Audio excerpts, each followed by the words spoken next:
So on the software side, what we're building is basically a very simple content agent that lives in your WhatsApp, so that every time you have an idea of something that would be a useful post for your audience, I'm getting requests to go on the 8 o'clock news. I was live in New York with CBS. One of their producers invited me to be part of this documentary on AI. And this was all just from some words I typed on my laptop for $0. So to get started right now, we're charging $1,000 per month per person that we mentor. Throw wild pieces of content out there, intentionally designed to have greater than 0 chance of going viral. You'll probably get there eventually. So I think this is a misconception people really should catch up on, and that entrepreneurs can really use to grow their early stage companies. Today on the AI chopping block, João Ferreira dos Santos. He went viral by letting GPT-4 run his company. He pulled 2 million views in 48 hours and was offered 6-figure checks from investors. Then he shut it all down to build Crafted. Crafted lives in WhatsApp. You drop 1-minute voice note and you get a clean LinkedIn post in 5 minutes. No AI slop, and it learns your tone on the go. The way he sees it, if 5 people on your team each post once, that's about 10,000 free impressions a day. So he built a solution for teams to be able to do this, which we'll cover in this episode. We'll also dig into attention versus traction, getting CTOs to post, why CMOs buy, and the one sales mistake that he won't repeat again. Let's jump into this one. Hey everyone, João here joining us at Homebase. Today, he's building a new product called Crafted. Crafted is a AI ghostwriter that helps you kind of speed up your content production, but I'll have João explain exactly what it does, why it matters, and who is it for. João, tell me what are you building? Awesome. Thanks for having me, David. It's a pleasure. So what I love about this company is we're building a combination of software and a mentoring program to drive behavioral change in senior talent. So on the software side, what we're building is basically a very simple content agent that lives in your WhatsApp, so that every time you have an idea of something that would be a useful post for your audience, you just share it unstructured, 0 prep with a simple voice note. And then we run a bunch of prompt engineering in the back to draft a top performing post, to make sure it doesn't have any AI slop, make sure it has a top converting hook. And our goal is to get people to do well-performing posts in 3 to 5 minutes per post. Got it. Sounds good. And so you picked WhatsApp as a way to run these posts in. Why did you decide on WhatsApp? Yeah, 2 things actually. One was we wanted to test something for our MVP to make it super easy to try and frictionless. And so to start using this, you just add a contact number on your WhatsApp. There's no login, account creation flows, product tour, blah, blah, blah. You just literally add a number and you're good to go. And people have said wow, this is super easy. I'm trying it out already. This is amazing. And then the second thing that we found was we're getting some unexpected demand from enterprise. And for them, this is amazing to do a pilot because they don't have to worry about any kind of cybersecurity issues, compliance, etc. So how did you end up here, man? I mean, I have an idea, but tell our audience. I remember you going viral on LinkedIn. Tell me a little bit about that, and then how did that shape, or what was the next thing that you worked on, and then how did that next thing end up being crafted? Tell me what you learned, how you ended up here. Yeah, sure. So, I mean, I've been in startups and impact investing almost my entire career, almost straight out of college. I got the chance to go to Singapore and work on Zalora, which is a company that belongs to Rocket Internet. They were basically cloning Zappos in the US all over the world. And this was a massive roller coaster versus my internship with a very mature, big enterprise company. So I kind of got hooked on startups there. And then basically when I was with a company that's an impact investing firm called Maze Impact. I raised the VC fund together with my team. We deployed 45 million euros into pre-seed, seed, and Series A companies here in Europe. And I saw how I really enjoy to mentor founders organically. During the pitch meeting, most of the time, you're not going to write them a check, but it's interesting to see what people work on. You want to actually see, if you can help with the time you have. And so I started to just enjoy mentoring founders, and it started as something I do organically on the side. And I was wondering, do I see myself doing more of this over time? And I decided if I start creating a little bit of content around my views on startups, it's going to be a very natural way for people to know that I'm available to mentor them on go-to-market, capital raising. And in 2023, basically in March, ChatGPT-4 had just come out. So I really wanted to play with this model, test its capabilities. And because I have spent so much time in entrepreneurship, I thought it should be something around that topic so I could have the required domain expertise to understand if the model is giving me garbage or it's actually giving me pretty good recommendations, right? So I was actually really inspired by an American guy called Jackson Fall. And he had this tweet going out like, I'm challenging ChatGPT to make as much money as possible, starting with $100, and I'll just document the process. We have no idea what's going to happen. And I thought this was super cool, and I was very curious. What if you give it $1 million, or 100K, or 10K, or 1K? Like, does that change the path and the decision making? I thought it would be cool maybe to do my own version of this, maybe for like 30 days. But I need to give it this quick time limit because I'm pretty busy. So I thought, okay, let's try to build like the most profitable company possible, but with only 1 human hour per day and only 1K in starting capital. And I started, talking with GPT-4, and it started to recommend a couple of different options. I basically chose the only one that could really scale, which was a sustainable cotton e-commerce fashion brand. Nice. So I was like, quite cool. We can play with this. This works. It's very easy to spin up Shopify or anything like that, right? So I thought, cool. Let's come up with a brand name. Let's come up with price points. Let's come up with designs. And naturally, everything was coming from the model. And then this was a Saturday, so I worked on this for a little bit. I thought, this is cool. I'll announce this to my followers. People will have a laugh. No big deal. I remember I had a date, so I was in a little bit of a hurry, so I wouldn't be late. And I posted it. And I posted it teasing it out a little bit. I was already getting a little bit of experience around content at the time. And I thought people would enjoy it. But honestly, I thought I would get like 50,000 views tops.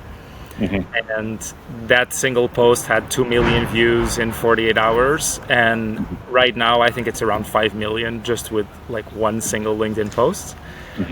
And it kind of changed the trajectory of that year for me. Amazing stuff, man. I remember that. I think as soon as I saw that, I added you. I'm like, oh, this shit's sorry for my English, French. This thing is gonna go viral, and sure thing, like it took off. But what did you learn? I mean, I think also at the same time you were doing this, I was experimenting with some stuff, and my post started going viral. But what did you learn about attention versus traction? What were you getting out of those conversations from going viral, and what impact did that have on growing your new company that was led by ChatGPT? So very good question, because you never usually really predict when you're about to go super viral. It happens to you. So you don't have like a 10-step plan to smoothly navigate this process. You're probably going to be like, how do I maximize the value for this crazy thing that just happened? And so very quickly for me, this became, how do I turn 5 minutes of accidental fame into something that builds retention? And so naturally, this was supposed to be a 30-day experiment. The first thing I decided was, okay, I'm going to do a daily update. So people always have a reason to come back to my profile tomorrow and see what's the latest, craziest in this company. I also decided that I wanted to, I was having a lot of fun with it, and I wanted to make it very fun for people to follow the process as well. And so I made this decision to write this not as very factual bullet points of what was happening, but like a crazy telenovela where I added a bunch of jokes and humor, and that really helped people stay for the experience. Because a lot of people were curious about the tech, but then this actually became entertainment for them.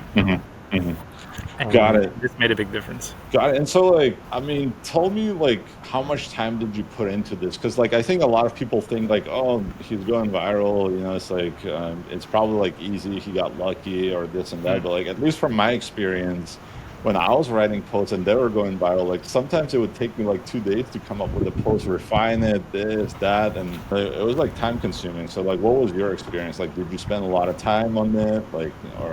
Did it kind of consume your life at the time?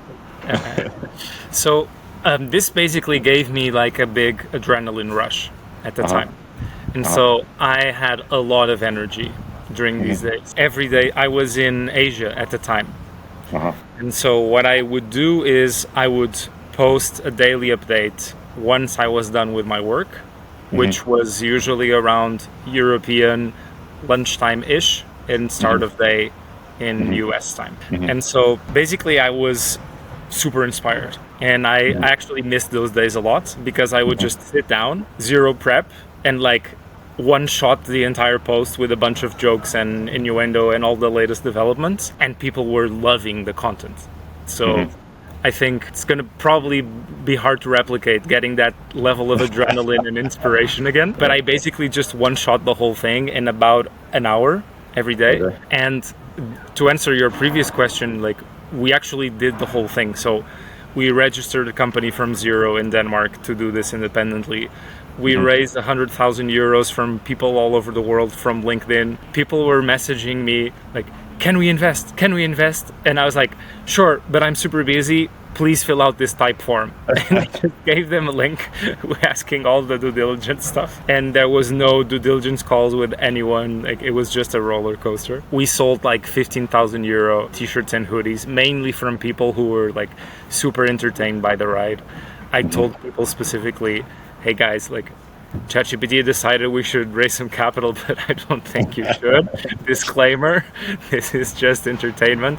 I'm not maximizing the value here. Got it. And so, you launched this product, you spend an hour writing about it. What was the aha moment, or what was the next step? What happened to that company, and how did that company lead into Crafted? Yeah. So the most exciting thing was really just seeing the power of viral done right. Because I was getting featured as the top business news story of the day in a bunch of traditional newspapers all over Europe, the US. I see all these creators starting to do content around my experiment. I'm getting requests to go on the 8 o'clock news. I was live in New York with CBS. One of their producers invited me to be part of this documentary on AI. And this was all just from some words I typed on my laptop for $0, right? So that made me really understand how impactful content can be if the reach converts, if the reach is strong and it hits the right audience. And my entire network was startup people, because that's my entire career. So when I posted that, the audience fit was massive, and it was the zeitgeist of 2023. So I actually call this now zeitgeist stacking.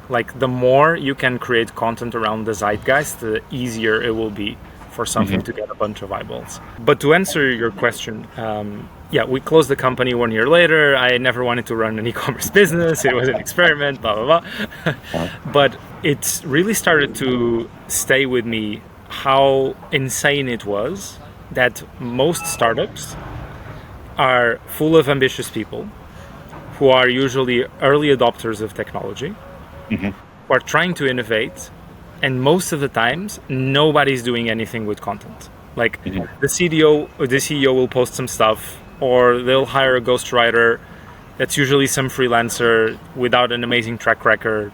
And they'll post some stuff to get their monthly retainer, and everyone calls it a day.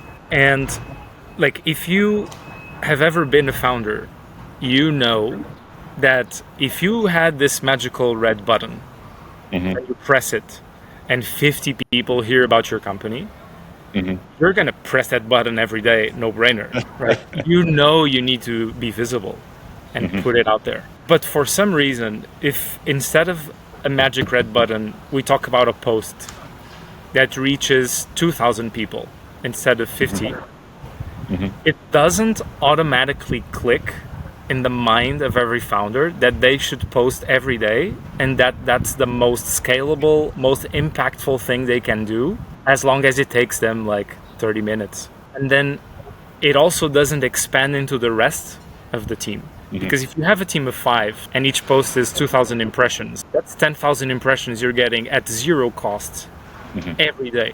And so this really felt like the market is not rational. There's some sort of emotions or ego clouding people's judgment, preventing this from becoming the dominant growth strategy. And it felt like in Big Short, when the guys like deploy the capital and then the thesis isn't panning out because the market doesn't care. And the guys are going crazy, like, why? This makes no sense, right? So I basically thought, if I can build a company that can solve people's blockers from posting regularly, their fears, fear of public exposure, fear of posting something that sucks and doesn't get views, we clarify their positioning so they understand, like, I'm a CMO, this is what makes sense for me to talk about. I'm a head of product. This is what makes sense for me to talk about. And then finally, we build software that makes it super easy for them to post without such a high time investment. Then probably every well-funded startup is a potential client, as long as they're rational players. And that's how Crafted started. Got it. I mean, sounds good. Like, I mean, you're speaking to someone who kind of got burned out from posting and like going viral. I'm like, this is good. Like, I'm getting followers, but like, I want to dial in my system so that I'm actually getting conversions. I mean, I was getting clients from it too. Like, I think we got like 2 really interesting clients from it, like from like a month or 2 of going super viral. Or I mean, to me, it's super viral. We got like 7 million views in a month, I think, at one point. Nice. And so, but yeah, I mean, like, I just got tired of typing, man, like, and going into different tools. Like, I think I got like even carpal syndrome or whatever it is. Like, my hand was tired. So how does your problem, or how does your product solve a problem for someone like me? Like, what does it help me produce content ultra fast? What's the main catch here? So the main thing we're trying to do to unlock the most value for a client is that we get people that are posting 0 but are super senior, so they're making interesting decisions that impact the company, and we show them how their content can look like, and then we make it super easy for them to get content out. And that's the biggest delta. Like, if you have 10 leadership roles in the company and only the CEO is posting something, if you get 9 profiles to post once or twice a week, that's a big delta in the impressions for the company. It helps them with lead generation, it helps them attract talent, it helps them stay top of mind. So also lead nurturing is a big element, because people aren't always ready to buy, right? So that's how we really see the value we unlock. And then in terms of the product, we're in closed beta. I'm just trialing and developing the MVP with our first clients. We don't have, like, you can join our waitlist on gocrafted.com. We will do B2C as well, but we're really designing this for our first clients. And what we want to do right now is we want to go from idea to a live post in 5 minutes. And that is, maybe you had an awesome meeting, you learned a really interesting piece of industry news, you share an unstructured, spontaneous voice note of 1 or 2 minutes giving your opinion on that, and then you have a draft of a LinkedIn post according to the best practices, without any AI slop, which we see everywhere in our feeds these days and is actually poison for personal brands. And then basically with 5 minutes of manual editing, you can make sure it still sounds like you, it's sending out the right message, and it didn't take you an hour. It took you 5 minutes. I like it. And I tested the, I'm testing the platform or the platform WhatsApp Messenger, the coach, whatever, whatever you want to call it, crafted. And I actually like the output, but you mentioned it's like, it sounds like you. Like, how does it know to sound like me? Am I missing something? I mean, it sounds good, but I don't know if it's like, how does it learn to sound like me? So basically the post-creation flow is you drop the spontaneous voice note, and then we actually memorize your feedback. So I see. you'll get the first draft, and then you can say, I want this shorter, I want to sound more professional, I want to sound more casual, more witty. And so we hone in on your ideal text format and tone of voice. Got it. And so does it ever like end up hallucinating, or at least like my experience with like ChatGPT, for example, like if the chat gets too long, all of a sudden like it starts pulling in all kinds of weird stuff. So I mean, yeah, you can probably break it. I'll be very honest. You can probably break it. It's still very early days for us, but the main use case that we want is quick 1 to 2 minute voice notes, because some people may be stuck on a call and they would prefer to type something. But I find the reality for most of our users is in 1 minute, you can share a lot verbally and drop all the context and get a good quality draft. And if you have to type that 1 minute audio, it's going to take you a lot longer. And, time saving is really how we define value, as long as the posts perform. Got it. And so, like, did you use AI to write your post when you were going viral?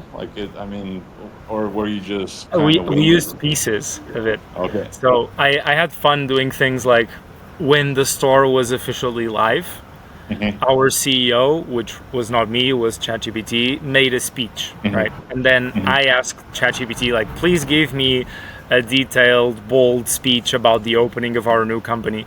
And I tried to not give it too much direction. So it was basically up to the model and the context window as much as possible. And so I called it Chad GPT, like CHAD many times. Like, we're playing around with these things, and people like cracked up. I got like insane messages from people saying how the content was impacting them. So something was okay there. What is like one thing that like executives or like founders get totally wrong about LinkedIn from your experience, like coaching them, talking to them? Yeah, the coolest one for me is whenever I'm mentoring tech people, like CTOs, heads of product, they have the least amount of time thinking about what I can do with a social media platform. And so they usually think like, I know it's useful for me to grow my personal brand, but I don't really want to sell myself, or I don't want to sell the company and the products I'm working on. Like, it's not really my vibe. I'm not a marketing person. So does it even make sense for me to do this stuff? And then I like reframe the whole thing for them in 5 minutes, and it works really well. And I just ask, who are your dream product people and CTOs? And they say a few names. And I'm like, cool. What would you love to ask them and to hear from them if you could have coffee with them? Cool. Post about that from your perspective, what you're doing in your company, your opinions on the tech, how you think about hiring engineers in these crazy days. And that's it. That's what you're honestly interested in. So just do that. And then they're like, I like it. Since I have you on the call, like you're an expert in this. I got burnt out from posting from the last stretch, and so now I'm picking my energy back up, and we're working on this podcast. It's finally coming together. Like, what would you recommend to someone who's juggling multiple things, and like how would they use your product to get what they're working on in a cohesive way? I think there's more and more founders now we're in the era of AI who are trying to build 2 or 3 different products. I've seen some guy who's building like 10 different products on LinkedIn. Would your product be helpful here, do you think? What should be a content strategy for someone like me or others who are working on multiple things? Yeah. So to me, this is a question around like brand positioning, right? Uh-huh. If you're working on a bunch of stuff because you have all these different interests, but most of these are products that you're developing and building, then the natural umbrella is like, David is a builder. He loves to test out things, take them to market, talk about the learnings, keep the cash cows. So you can always frame the different things you're working on in a larger umbrella that is consistent over time. So I actually have no issue at all with working in different things. And it's actually a little bit refreshing for people to not always hear about the same thing, right? So you can talk about your passions as well. You can share a little bit of what's happening behind the scenes. Because if you're just giving me thought leadership about this specific market all the time, that will create some fatigue, and I will also feel like you're shilling me a little bit, right? But if you are like real and talking about the things you genuinely find interesting, you will always feel comfortable posting that content, and most of your readers will feel that. Got it. I like it. Yeah, I just, as I was doing this, like some people were reaching out to me and they're like, teach me what you're doing. And they're busy professionals, like one of them is an investor, for example, and he also likes to work on 10 different things. And so I showed him the ropes. I'm like, this is what I do, but I don't see him posting. So I'm going to show him your product after the call. Maybe that will change some things. So like, how did you go about figure out like, this is a problem? How did you acquire, I don't know, how many users are you working with now? Like, is it like in single digits? Are you working with like 100 people? I'm basically developing this whole thing for two companies, one in San Francisco and one in London. Very different monsters, which is very interesting. One is Series A, the other one is Series C, raised over 200 million. With one, we have like all the top leadership. With another, we have all the senior people just below the top leadership. So, VP level type of profiles. And it's super interesting for me to see where they get stuck. Everyone comes into the mentoring program voluntarily. It never makes sense for a company to force people to post stuff. It's never going to work. Right? So we get these profiles that see the value, want to grow their personal brand.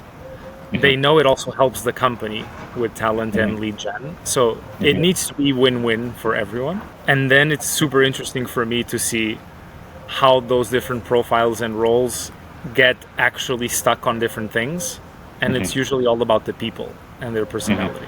I got it. Oh, like you bring up something interesting because someone reached out to me and they wanted to do a podcast. And so it wasn't actually the CEO of the company. And it's like a, sizable company, I think. I need to check back, how big they are. But like, I would say probably over 50 people. And the person that reached out to me was like a business development person or like the head of business development. He's like, dude, we're trying to get our CEO to post. Like, we need to get this done. And so... Like you picked companies instead of people to go after? Like, was there like a specific reason why? I mean, I'm guessing like monetarily it makes more sense because like they have a budget as opposed and like if you get their buy-in, then there is some some pressure to post.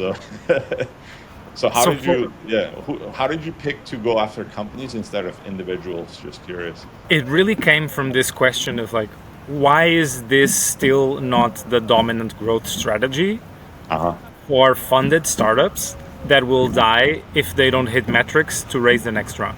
The ROI on free content every time people post something reaching 2,000 people is insane. I mean, it's literally free.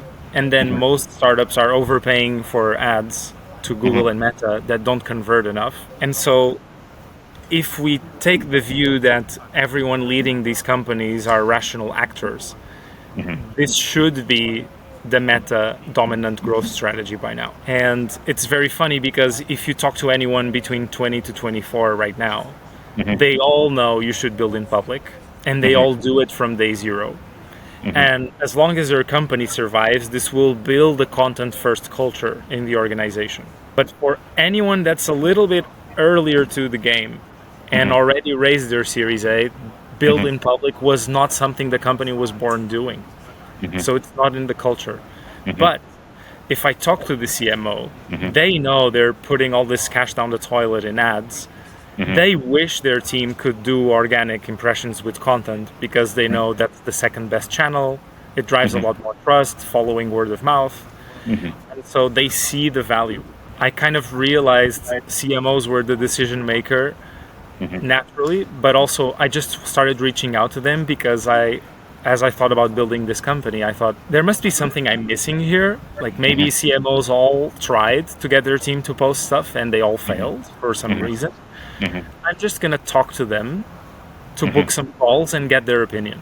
And then those calls always translate into, can you please send me a proposal? Because I see the value in this.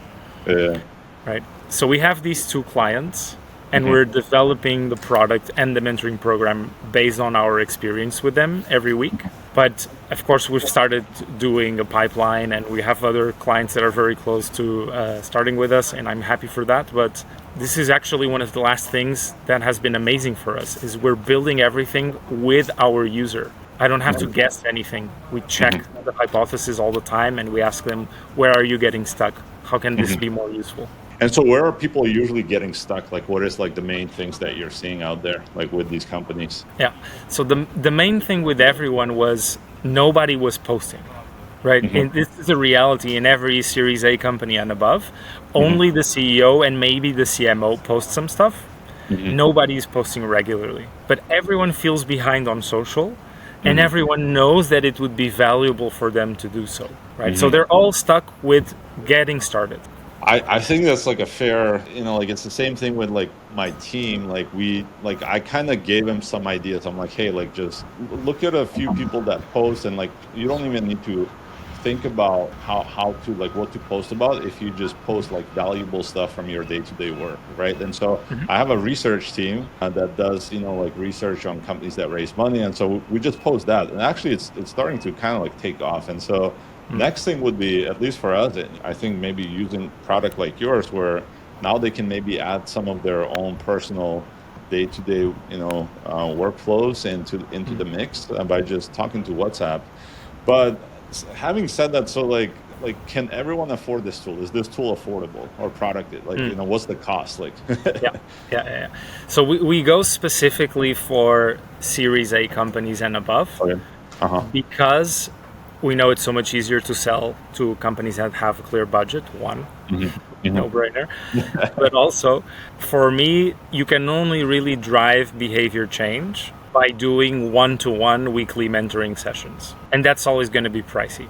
So to get started right now, we're charging $1,000 per month per person that we mentor. Oh, wow. I like it. Yeah. And so who does all the mentoring? Is it you? So right now, it's me. I already have content people ready to step up. But for me right now, it's very important that I do all of these because I'm defining product strategy and I'm building the curriculum of the mentoring program. Right?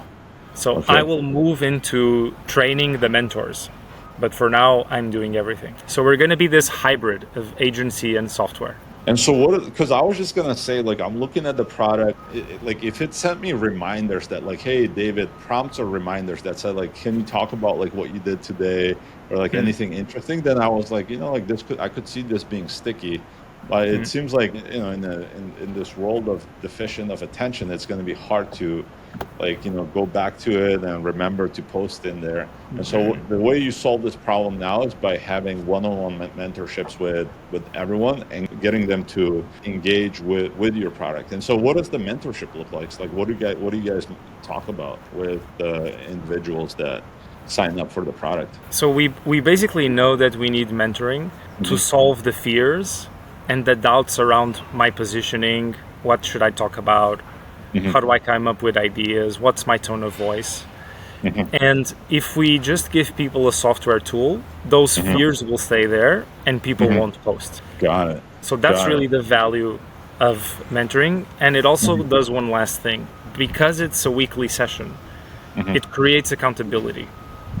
The best way to compare ourselves, if I want to be a bit silly, is like we're like your LinkedIn personal trainer.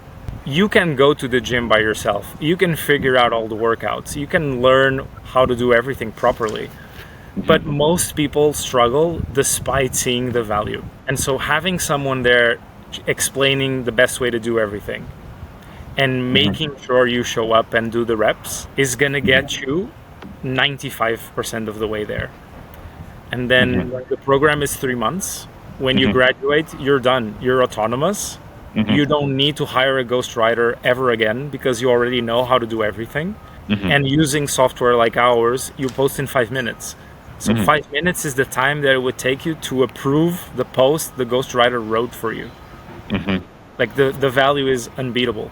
Got it. And what happens to the cost? Like, does the cost just still stay $1,000 a month for each person, or like does it change once the coaching is done? Just curious. No, of course not. So 3-month program, 1K a month per person. Once mentoring, during mentoring, software is free, and then when that's done, we want to do standard subscription per month. Okay. Right. The right price point, honestly, is probably somewhere between $50 and $100 a month, because we're saving people hours and hours of their time. And then it's just up to us to really have a valuable product that does such a better job versus using ChatGPT or Claude. I like it. I mean, like, you have an interesting approach to this, and it makes so much sense because like there's so many tools out there. Like I signed up for like at least like 3 or 4 writers, and some of them like have, I'll run my post there, and this one's good for the hook, this one's good for like the body of the context, this one's good for formatting, this one's good for research. But I like the fact that you're getting people to commit, and it's very focused, going after Series A companies who could use this as like a big growth channel, and it's as opposed to like a founder who may change his mind after 10 days or 15 days about what he's posting about and stuff like that. So how did you, like, what made you think that this is how it needs to be done? Like, what led you up to this point? Just curious, coming up with a coaching program, and then transitioning someone into like a standalone user of your product. I think the real honest answer is I was just really nerdy about why is this not the dominant growth strategy that every startup is deploying? Because it's the best way to do it with the highest ROI, because content is still free. And so I was fascinated with this problem of this inefficient way to scale companies. And for me, when you can actually solve it like this, you have an effective solution. Because if you just give people software, they will play around with it and they will churn. If you just give people mentoring, you're just a coach. There's no differentiation. And they still have the time issue, which is massive. So with bringing these things together, we drive behavior change and we save everyone time. Got it. Sounds good. We're coming up on time here to some extent. I have a bunch of other questions if you have a few more minutes, but is there something that I haven't asked you that I should have asked you? I think one of the coolest experiences for me during the super viral days was actually realizing I'm really not interested in being famous. Like, I now understand why actors really try to protect their privacy. Like, this was just like a personal realization for me. Like, I had people queuing up to take selfies with me in Singapore, and this was made me very uncomfortable. That was something fun to see personally. And then also, a lot of people will tell you, like, oh, don't bother trying to go viral. It's just noise. It creates no value for you. But like, this actually led me to have a very unique selling point. Like, when people ask, like, why should we learn from you? Like, most of the people still remember the story, and they give me the authority immediately. So I think going viral can definitely help unlock doors for you in your industry. And I think something I never see people talking about that is relevant here is, I don't think people are strategic enough about how they create a post. Like, if you take a selfie because you did a panel at an event, that's never gonna go viral 100%. But if you throw like wild pieces of content out there, intentionally designed to have a greater than 0 chance of going viral, you'll probably get there eventually. So I think this is like a misconception people really should catch up on, and that entrepreneurs can really use to grow their early stage companies. Yeah, No, I agree with you. I mean, like I may have not like nailed my ICP when I was going viral, but it still allowed me to figure out that like, hey, this works if you dial it in and you get your messaging right. Like, I mean, we're getting customers from it, and I'm just posting about like stuff that doesn't even really matter to us. So I think there's for sure some value there.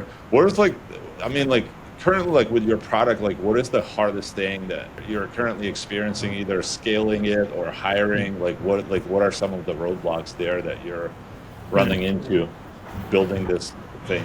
I think a big challenge for us will be distinguishing signal from noise in product feature requests. Because now we are very focused on just one thing, which is how do you go from idea to a live post in 5 minutes? And if we deliver on that, we save a bunch of time for our users. And that's the core thing. But we know there's a million other add-ons we could do on top of this, like helping you come up with ideas, doing audits on your content, finding better ways for you to improve something in your profile, in your comment strategy, etc. So like product scope creep in this is very, very easy to happen. And everyone that we mentor has different ideas and suggestions and needs. So that's a challenge for us to like, how do we say no to things and keep something very, very valuable and simple? And then the other one is because we're relatively new, all our warm pipeline is coming from warm referrals. And we're not cheap, right? Like if you onboard CEO, CMO, CPO, that's like $3,000 a month you're giving to some new company, right? And so having the ability to clarify the value and getting people to talk to our first clients and showing that they're super high NPS for every session helps a lot. And it's been a cool journey to like be pricey and be a new company at the same time. What like are you like, so you're working with these few companies, like what are like some of the successes that you're seeing there right now?